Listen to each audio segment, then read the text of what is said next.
What's up, D? Hey, How's what's it up? going? I'm pretty. I know. Like, It's Friday. yeah. It's sunny outside. Yep. The weather's warm. Yep. You just got out of a coaching session that feels like massive breakthrough, and you got your goat hat on. And, Everything but my Raffi's there. and we had an incredible event last night. So you and I often do this thing where we can't even help ourselves, but we start to debrief our events. Like, I actually started to do it mid-event with a girl, and I was like, hold up, let me stop, because you don't even know what I'm doing. I already started like finding the room for improvement and the amazing moments. Yeah. But that's been a habit of ours for a while. So I kind of want to just keep it rolling. We've had some awesome conversations last night, just for y'all watching. So we have our dog. His name is Magic, and Magic is magical. So Darryll will walk him and often get these downloads and have these really amazing things come through. Or if you get the best voice memos from Darryll or text messages from Darryll or live streams, the chances are that Magic is somewhere around there because they're out on a walk. That's true. So we had those combos last night. I had some cute little coffee this morning. So I think there's just still some awesome stuff to talk about from the event. I would love to hear from you. What was your, let's go op then, Jem. So what was let's go favorite first. What was your favorite moment of last night, or element or piece? Doesn't have to be a moment. Rick Barker going loose. Yeah. I was like, yes, that's what I'm talking about, bro. I was so, we said that we're going to do this clarity and purpose breakout session. Yeah. Breakout conversations at our Seeding Greatness social event. And because it was the first time we did that at the style events, I wanted to like make sure it was going decently well at each kind of, so I was going to spot. Yeah. And he was going ham. Yeah. I mean, He wasn't even sitting down. no. Yeah. In fact, and then more people kept crowding to there. Cause I'm just gonna go over here because he sound good over Yeah. here. And he's just like sounding AI and stuff, taglining people, clarity, idea. I'm like, yes. Yeah. So that was really one of my favorite parts. And honestly, I guess I would just describe primarily the breakouts, like, cause I went over to Be Well Mel's table. And it was like slower, Yeah. but I was like, y'all, this is a really important conversation. Oh yeah. Health, wellness, holistic mindset. Yeah. And you They gotta were think, getting into it. well, number one, you paid her to coach, so Yeah. you know she has a fee. She's And then amazing. also, like, people don't realize, like, just the amount of money that you waste trying to experiment or figure out what can work when you have somebody like her who already knows the whole game and how it works and can just customize it to where you're at in your journey. Yeah. Oh my gosh, Yeah. man. So like, because so many people get caught in that one point. So I'm like, man, I was worried that nobody was going to choose that, and they only wanted like the 7-figure round table. Or only Wellness. wanted Yeah. and I was it like, can be confronting. right, like, no, I don't want to go over there. But the fact that people were valuing it, Yeah. so those are two of my favorite moments. Yeah. Okay, so back to the table that was like, bop, bop, bop. It was so amazing, right? Yeah. I know that you don't just get excited because for the excitement's sake, right? It's not just like people were crowding and he had high energy. I know that moment, like, it means something. So I want to ask the question, but I also know like you care about alignment. Like he was very much in alignment with like he was in his zone. Yes. And when you're in your zone, that leads to other people getting what they need. I think that's why the energy draw was there. So what makes you get so hype about that moment? Like I know it's deeper than just a cool moment. Well, we said it at our event that part of the theory that we're testing is, can we heal humanity if people are in full alignment of their purpose and operating at the fullest expression of that purpose, meaning they're doing it with all that they have, with all of who they are, who they are. Personality matters. Desires matters. Yeah. And so Rick was in that. He was in alignment, and he was going full expression. Yeah. Okay. Yeah. And notice his full expression wasn't just that energy. Yeah. It was like, it was literally like AI and like specifically that cell phone and the AI, the way he was doing back and forth for that, like that for him allowed him to be fully expressed and flow. But for somebody else, that might be a hindrance. Yeah. It might block their flow. It might reduce their expression because tech or whatever. Yeah. So that's what I mean. He was literally embodying that, and then helping people to at least solve the problem of alignment in that. And sometimes alignment and expression are connected because the more aligned you feel, the more freedom you feel to express.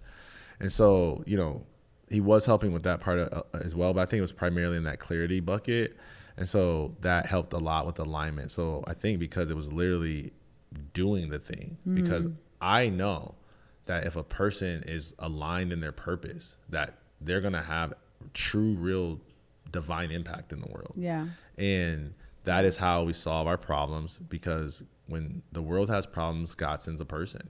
And the reason problems exist at the level they exist, because there will always be some type of creation that we're evolving through.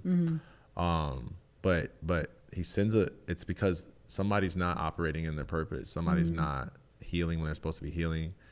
They're over here in a career, highly successful, waiting for retirement when they should be serving over here, mentoring, coaching. Yeah. Or they're mentoring and coaching when they need to be working for someone. But because they got burned by their last boss, they decided that they wanted to go be their own entrepreneur. And so they're building a business out of anger and resentment. And that's why they're burning out when they could be in a career with more freedom. Yeah.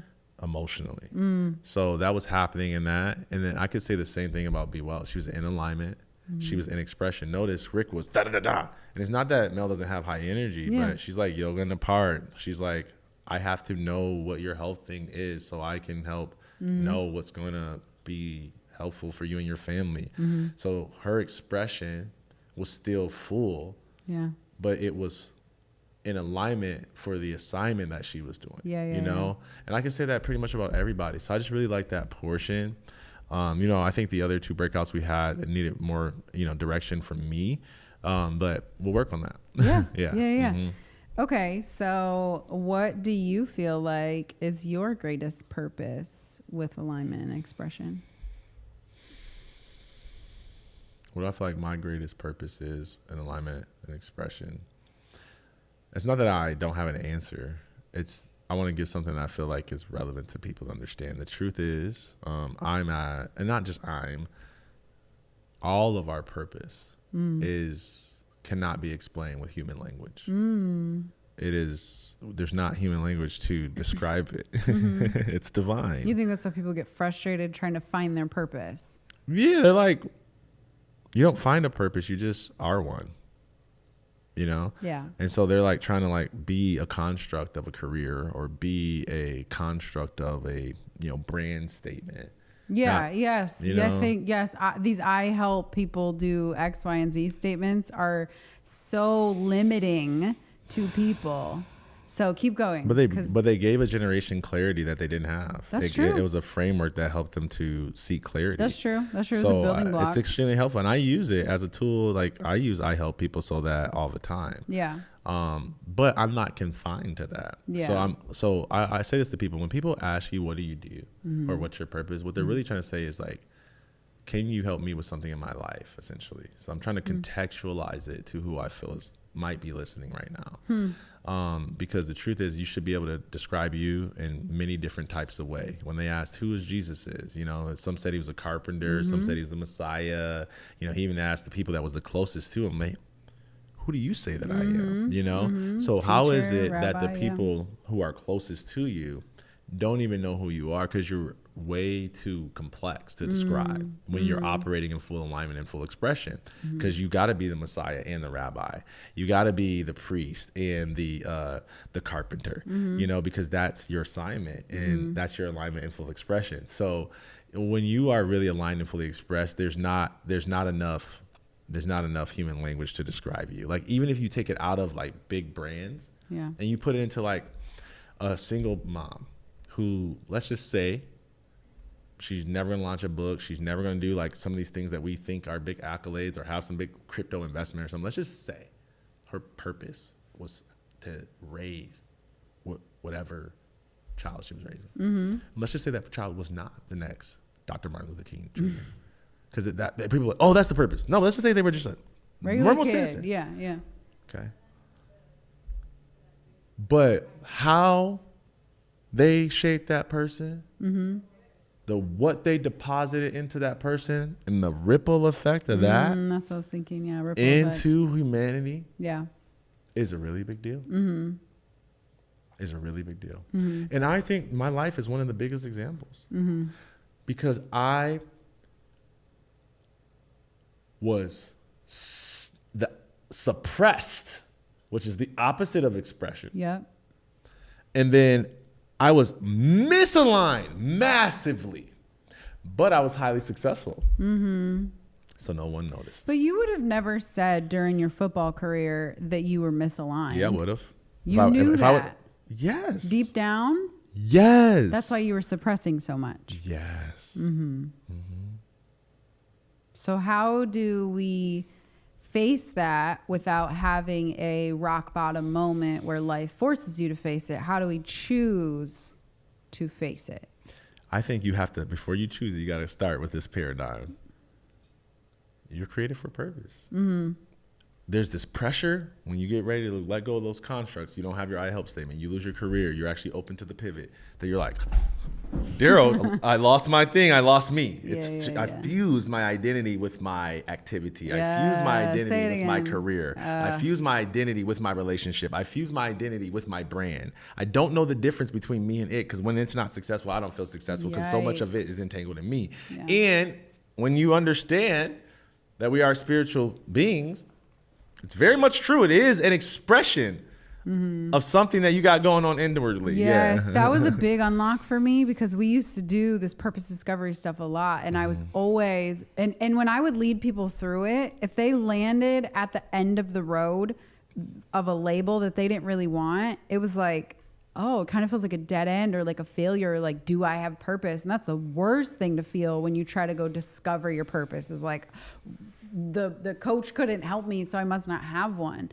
The day I realized it's like, oh, I have these different varied expressions of my purpose. They come out in different ways, in different seasons, mind you. 100%. So we have 5 kids, and throughout these seasons, they've come out in different ways, because life also, like, we are having a spiritual, like, we are spiritual, but we live in this body, in this world, and have very real, like, cook dinner, get groceries, you know, like human needs. Yeah. So yes, it's an expression of it in those seasons. Yeah.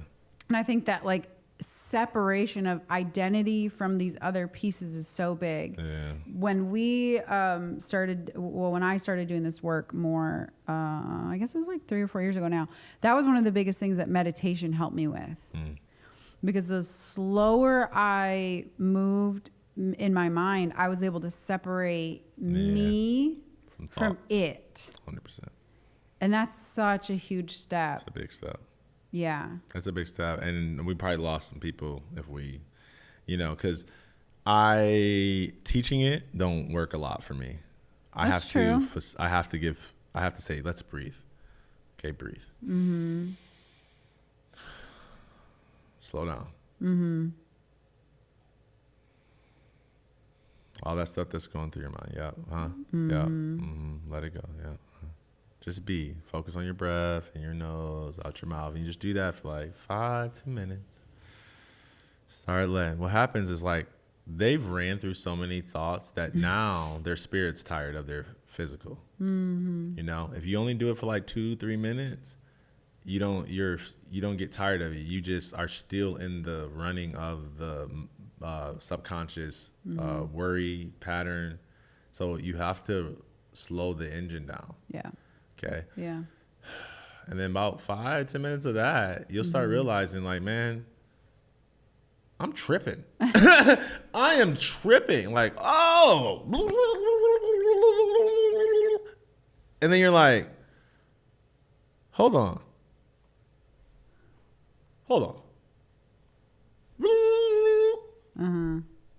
Wait a second. Hold on.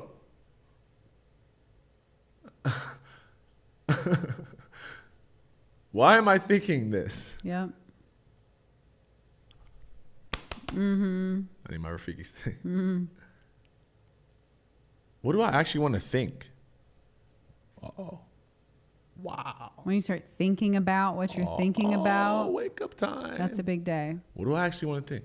Oh, I don't know. I don't know if I'm going to make it. I don't know what my calling is. What is that? What are you doing with your hand? I'm letting the mind go through its 70,000 thoughts that it has per day. That's how much thought our mind is like. If you ever watch like the news, how they have like those stories and they just keep cycling. Our minds are like that. Yeah, for sure. It's a negative bias that's fed. That's why the news hijacks our mind. Yeah. Because it is designed in the same ways our brains are. Okay. It's designed to worry and cling to fear out of need for survival. Yeah. So the brain is like constantly like, when do I need to alert the body to run? Well, yeah. Yeah. Yeah. So I think that's been a good technique for me sometimes is I'm like, so first of all, I want to point out the fact that the pace that you were on to actually slow down and your breath, like I've watched this with clients for a long time and at events. It is not something you can rush through. Like when you make this choice to slow down and give yourself space, like you cannot rush the process. I know. Because your body is in one mode, your mind is in one mode, your spirit is in another mode, and it just takes time to decelerate and, gear down a bit. Yep. So first of all, it just can't be rushed. And then this whole like fear, this whole thing, sometimes I literally have to tell myself like, okay, I'm sitting here. Yeah. I'm sitting on this chair. Somatics. Yep. Yes. Like I'm safe. That's a good one, by the way. Nothing is coming at me right now. Yes. I know. I'm good. I know. Even if it's for the next 5 minutes before my phone dings again. I know. In this moment, but I'm even okay. like how you're doing this, like, I'm good. I like that because that's giving you sensory experience. Yeah. It brings you in body so you don't leave out a body. So I like that. I always try to say, can you wiggle your toes? Can you see something? Like our son the other day was like freaking out, like because he was mad because we didn't take him to school with the girls. And I'm like, breathe, buddy, breathe. He's not breathing. I'm like, oh God. And I'm like, hey, can you feel? I'm like, touch his chest. Okay, feel that? Hey, come in here, bro. Because he's like, he's gone. Yeah. I'm like, come in, feel that? Come on, you feel that? Yeah. And so what worked is because he was in full. I just had to hug the little guy, and I hugged him. And then it kind of cracked it. Pulled away. Still no.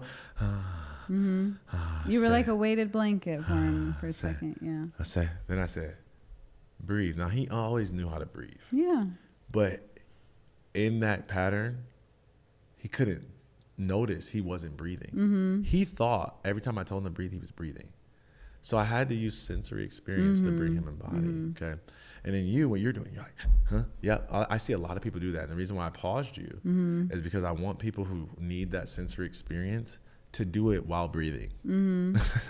Because I try to lead them out of it. And usually they're like, and I'm like, I can't always touch them because sometimes it's a woman, or we're digital. Yep. And I don't always want to be on the Zoom call like, can you see your environment? Like I'm just like, oh God, breathe.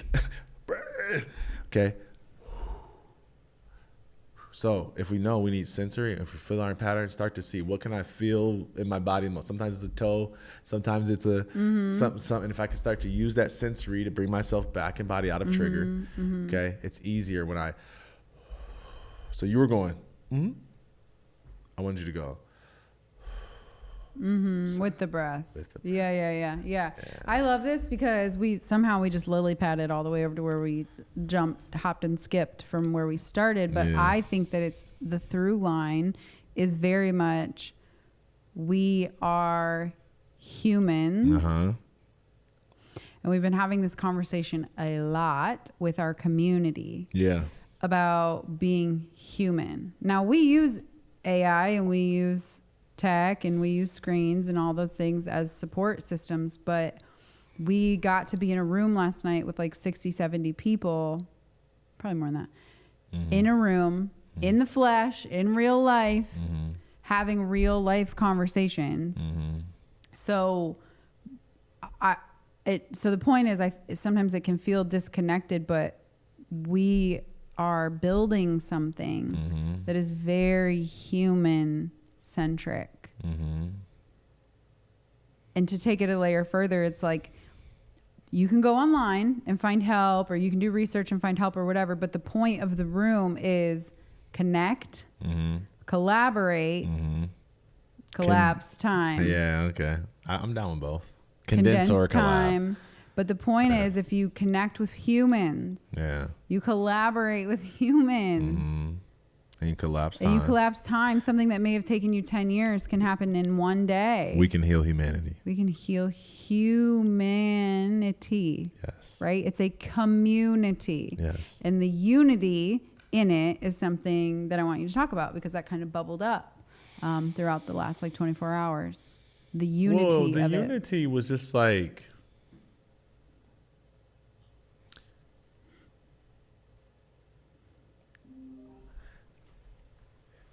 Make sure I don't go off these trains, okay? Because I used to have a situation when I grew up.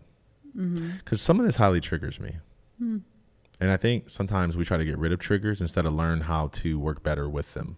That's fair. Okay? That's fair. Triggers are not bad. It's just what you do with it that can be unhealthy or healthy. Information. So, sometimes I get triggered. I'm like, okay, don't act the fool, but don't lose the wake up.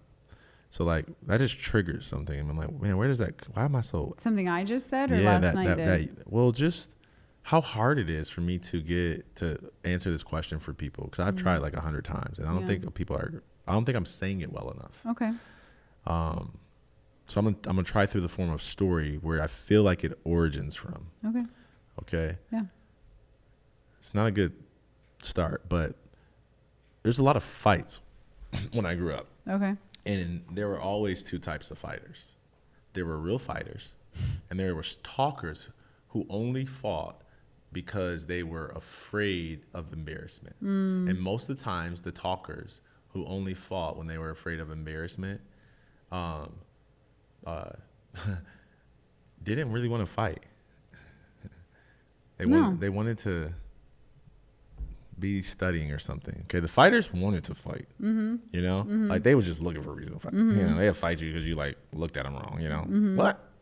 You know, the people who didn't want to fight, they wouldn't even say nothing. You would say something, they'd be in the round, they'd be in the middle of the fight, they'd be talking, they puffing their chest, threatening to fight, flinching at people, but they would never throw a punch because they didn't really want to fight. Yeah.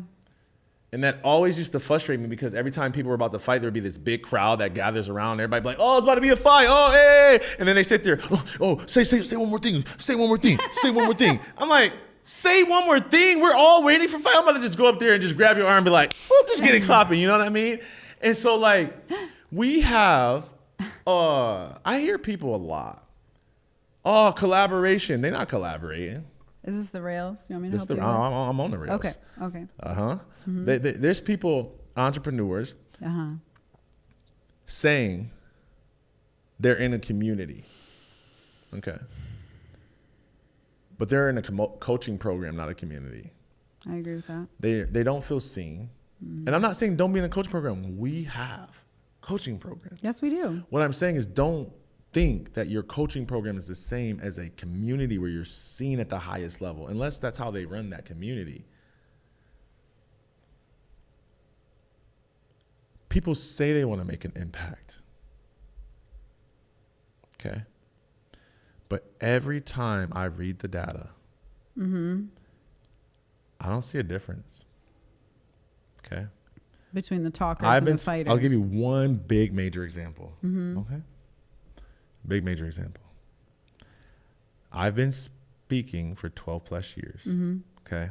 I've done a lot of speaking, specifically on mental health. Yep. Okay. The national data. Let me say one more thing. I believe I've changed lives and impacted lives. I know I have. For sure. But the You've saved lives. I know. But the national data shows that the mental health crisis has not gotten better. It's gotten worse. So for me, I take that personal. Like 12 years of my efforts didn't even move the needle. I'm not okay with that. I'm not okay with that. I'm not okay with that. I want to do something about that. And to me, the only thing that I can point to of why, let's just use that, is because people get inspired in these big conferences, but they go back to the homes where they suffer. Yeah. And I always known that if we were really going to change our alcoholism, let me just go bigger, our healthcare system, our educational system, Well, dare I say our religious system, the systems that are perpetuating brokenness instead of solving. because it serves them. Okay. Yeah. I think the whole world is underneath that microscope because all the statistics are getting worse. So why is nobody doing something different? We are. Because I don't want to talk about the fight. I want to throw the punch. And AI just agitated me out of privacy because it's stealing people's identity. And now before I was just like, gotta get them. Gotta get them. Their conscience will get them. They'll start to realize that they're not doing what they're supposed to do because you can always feel your misalignment. If you're feeling. Step one.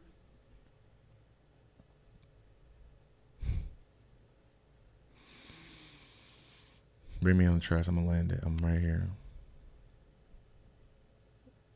Moving the needle. Actually fighting, not just talking about fighting. Yes. Oh, yeah. I said AI agitated me.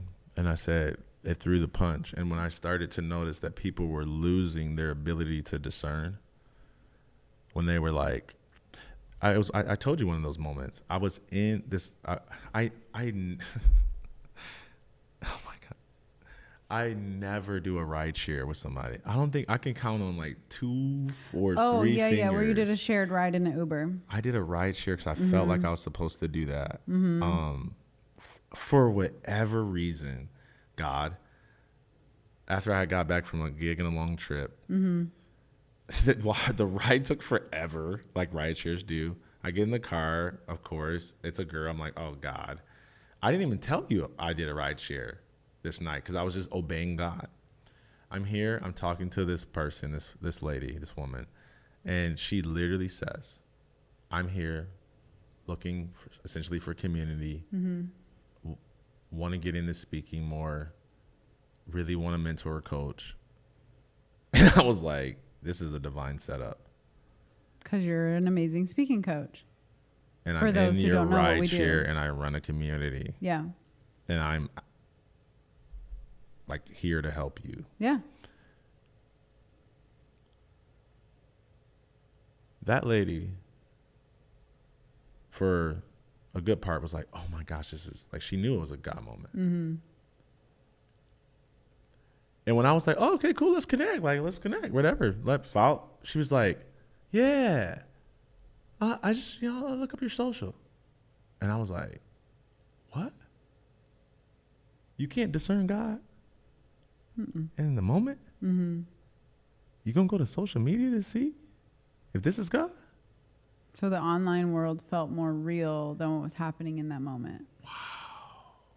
And the worst part about that is my online stuff don't even say that I do half of the stuff that she was looking for. She gonna go get confused. You're gonna have like 17 who do men say that I branding. am? Like, she gonna go over here and be watching purpose courses or something. You know, like, she's not gonna find the Nashville connection necessarily. I mean, she probably will now thanks to NG. But you get my point. It was sad that God was sitting there, right, orchestrating her life. Mm-hmm. But because of our conditioning with technology, because of the lack of honest conversation that we're having around, are we living in alignment with our purpose and abundance, because of the lack of connection that real people are having with their employees at their conferences, in their churches, this woman couldn't recognize a real moment in front of her. Mm-hmm. And all of my spiritual people would be like, well, that ain't us. And I would say, but it is you in a different construct. It's you when somebody doesn't speak spiritual language.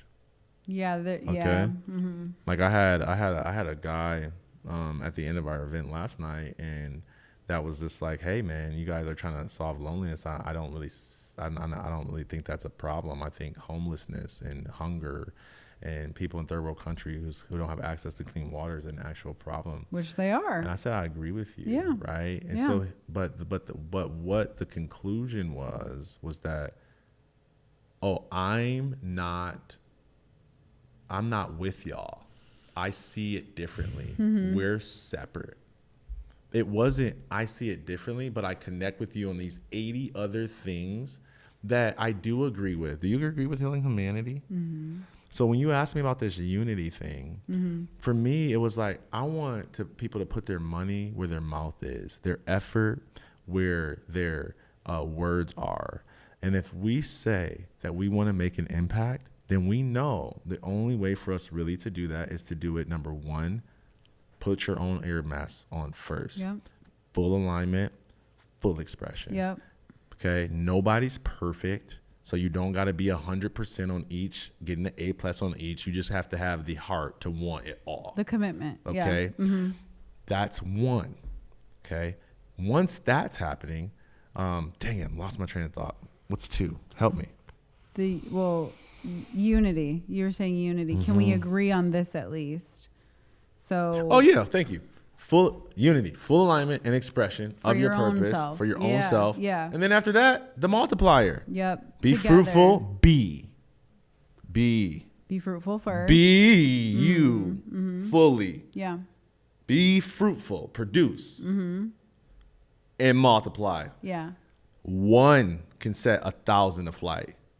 2 can set how many? 10,000. That's a multiplier. Mm-hmm. 3, so you can just, so once you got you, the only thing there is for you to do is partner collab with other people. That's what speeds it up. Yeah. Yeah. Okay. And so to me, I'm like, yep, here's our experiment. If you say you're about that, come into our circle community. Yep. All that is, at least for this season, okay, and I'm thinking about the next maybe month, 2. Just what is it? What is it? Yep. All that is we stand for seeding greatness. Mm-hmm. We stand for unity. Mm-hmm. We stand for healing humanity. Mm-hmm. Our $1 per month that we contribute to seeding greatness, we all collectively say that we might disagree politically. We might disagree in business. We might disagree in faith or philosophy, but we can agree on healing humanity. Yeah. So that $1 will go towards healing humanity. Yeah. To show that regardless of how divided we are, we'll still can agree that we're on the same team as humans in this world. Yeah. Because if I'm cut off and siloed because and this is, you can see it the most in the community. I hate this church. They suck. They're overly religious. And then I hate them.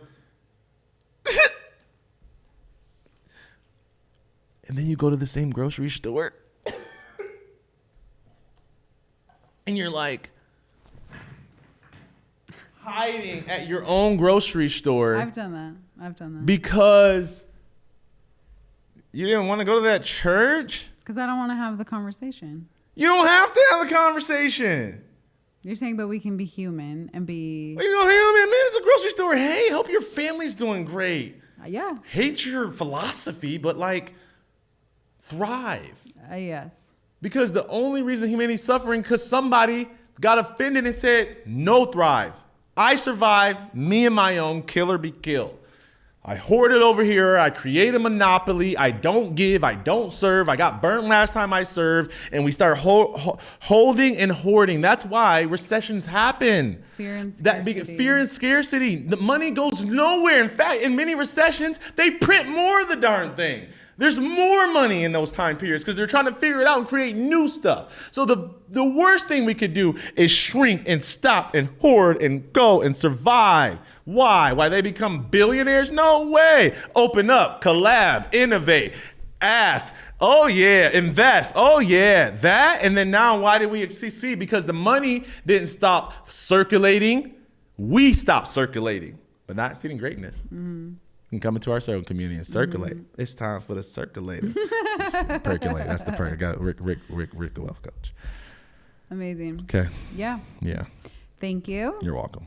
Did I scare them away? Nobody's joining circle. I'm convinced. Tell them the calm answer. What's your answer? Why do you think people should join what we're doing? Well, it's funny. I was getting ready to say, I'm convinced that regardless of whatever piece that you just listened to, within all of the pieces that we just talked about, one of them resonated with you at least. And I said this last night at the event. I said, you can be in a different industry. You can have a different job title. You can look different, function differently, be in a different tax bracket. But there's something that we can find where we agree and have common ground. Mm-hmm. If you sit across the table from someone enough and have a conversation long enough, there's the human in you that can resonate with the human in me in some way, shape, or form. Especially if you're looking for it. Yes, you find you always. That's gonna be our next exercises. That's gonna be our next exercise. That's how we're gonna open up. Yeah. There we go. That's how we're gonna open up our next event. Your first exercise is you got to go find common ground with 3 people. Yeah, you always find what you're looking for. Especially 3 people that you're like don't even look like you. Don't even wouldn't even be normally people you talk to. Just go find common ground with them. And then you can see like, oh, okay, cool. Don't like your hair. Don't like your style. You should have wore a suit. But at least like, oh, we have common ground here. There's something. There's always something to relate on. And I think I think that if you resonate with the mindset that says seeding greatness in the world is worth my time and energy and $1 a month, then join us. Well, you know we're not selling the dollar. The dollar is just to lower the gradient enough so they don't feel like we're trying to be rich. Yeah. Because the real thing is that people are afraid to join and lock arms in community with people who they don't know, haven't been vetted, haven't had an hour conversation with themselves. Can they trust? What are they in? Is this and it's like, see how far we've come as humans? See how we don't trust each other anymore? Mm-hmm. See how it's a dollar. Yeah. Like you're that scared to come in here. That's the real problem. I'm not even asking for $1. I'm asking you to trust one more time. Yeah. To take a step of faith one more time. To try humanity one more time. Because mm-hmm. If we don't, 2 years from now, Brittany, that moment that happened in the car with that lady, it's going to happen every day. Yeah, it's going to be the norm. And by the way, you might have to edit this part out. It's in the Bible. Mm-hmm. There's a time where their ears grow cold. Yeah. And itchy. Mm-hmm. We're in the itchy time. Hypersensitivity everywhere. Yeah. I don't even want God. I want my preference. Yes. That's the truth. Yeah. Just saying. Yeah. Yes. So that is another rabbit trail. So I'm just trying not to bust open another 20 minutes. Inside of this community, whether you tap in every day or you tap in once a month, or you forget that it's on your phone and you come back 3 months later, the point is that you know that you always have a space to go to with this mission in mind. Mm-hmm, mm-hmm. So it's there. It's available, and we're in it for the long haul. We will stay consistent. If you're listening to this and you don't live in the Middle Tennessee area, either we're going to come to your city soon, or you should find your way here for an event so that you can experience it. Yes. Because it's worth experiencing. And that's it. I think just community. That's it. That's the point. Somebody last night was like, what's y'all's main thing? What do you do? I said, this, man. Community. This is what we do. And we could go on a whole nother episode and tell you why we built the thing that we so desperately wanted and longed for. This is what we do. We coach, we speak, we do other things. This is what we do, though. In full alignment and expression. In full alignment and expression. Yes. So, anyways, whatever piece of that resonates with you, that is the invitation, is to join in, and it'll continue to take different shapes and forms, because the people that come in, I told you this morning, I said, Mark Zuckerberg is not on Facebook every day making it go. It's going without him. So this is not me and you. This is the collective. This is the sum total of it all is greater than any one individual. So that's your invitation. I don't think we can make that any clearer. That's your invitation. So somewhere in this video, somewhere around our profiles, is a link to join the community. The collective. The collective. There's a link to join the next event. There's a link to join the list to find out about the next event. You can send us a message, and we're going to send you the link ourselves, because we care. We care. So, thanks, D. Thank you. Love you. Love you too. See you on the next